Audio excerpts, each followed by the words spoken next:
Bueno, es una muestra que estaba planificada en un principio para el año pasado y bueno, se suspendió por todo esto de la pandemia, así que se inauguró el,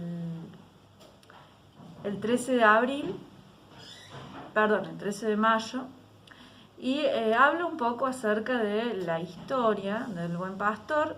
Yo siempre trabajé con todo lo que tiene que ver con la memoria, recuerdo, en mi obra artística. Y bueno, cuando me propusieron hacer algo en la Galería del Buen Pastor, decidí abordarlo por ese lado, por el lado de la historia del lugar. Hice toda una investigación previa. Eh, bueno, para quienes no lo sepan, el Buen Pastor en un comienzo fue un orfanato. Estamos hablando de 1890. Un orfanato donde fundado por estas monjas que son la congregación del Buen Pastor de Andes, que vienen de Francia. Luego se les encarga el tema de las primeras presas mujeres. Entonces tenían el orfanato y por otro lado también tenían la cárcel de mujeres. Fue la primera cárcel de mujeres que hubo en Córdoba. Bueno, todo esto en el transcurso de más de un siglo. En el 75, que empezó la dictadura en Córdoba, se adelantó un poco, también lo usaron como centro clandestino de detención. Hubo muchas presas políticas. En ese mismo año, el 24 de mayo del 75, hubo una fuga de presas políticas. Que bueno, ahora se conmemoraban justamente 47 años y me habían invitado a participar del acto que hacen todos los años y bueno, y hacerles una visita guiada a las sobrevivientes que han quedado. Bueno, de esas presas hay 9 que todavía continúan desaparecidas. Bueno, varios hechos, después también, o como otro hecho también relevante, en 1992 el diputado Medina Allende vende en forma clandestina la cárcel del Buen Pastor, o sea, vende una cárcel, es una cosa de no creer, a un alemán para construir un casino, siendo que en la ciudad de Córdoba, por una ordenanza municipal, está prohibido que haya casinos. Y bueno, paradójicamente quiso vender una cárcel y acabó 8 años preso. Bueno, hoy en día sabemos que no quedan casi vestigios de toda esta historia.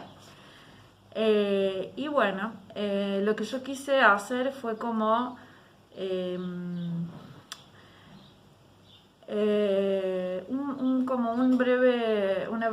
una breve reseña de toda esta historia.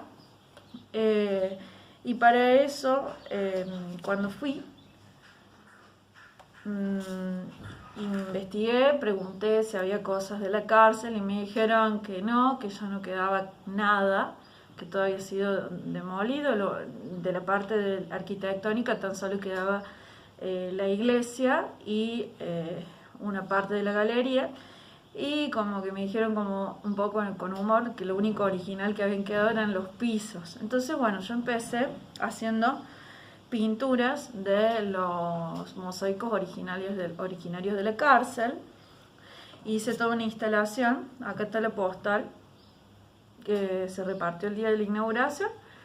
Que bueno, lo leo, el fragmento de la postal que están a disposición de quien vaya a ver la muestra.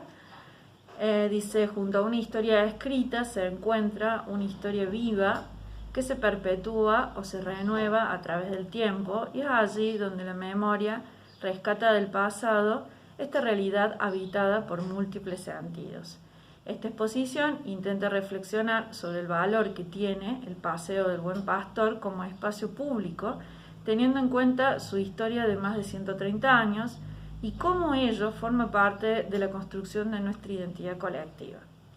La muestra consiste en una instalación pensada para el lugar, integrada por diversos elementos y lenguajes artísticos como pinturas, objetos, fotografías textos, etcétera. La instalación, Marcas que no se borran, consiste justamente en eso, ¿no? Mostrar elementos que de una u otra manera tuvieron que ver con la historia de este lugar. Exactamente, sí. En la instalación aparecen mis pinturas de mosaicos de tamaño real que están como camufladas, como que prácticamente ni se notan que son pinturas entre los escombros. Hay toda una instalación hecha con escombros, después hay 2 pinturas y después hay una instalación que está realizada con bolsitas, como bolsitas tipo Ziploc, que adentro tienen distintas cosas, distintos objetos que de alguna manera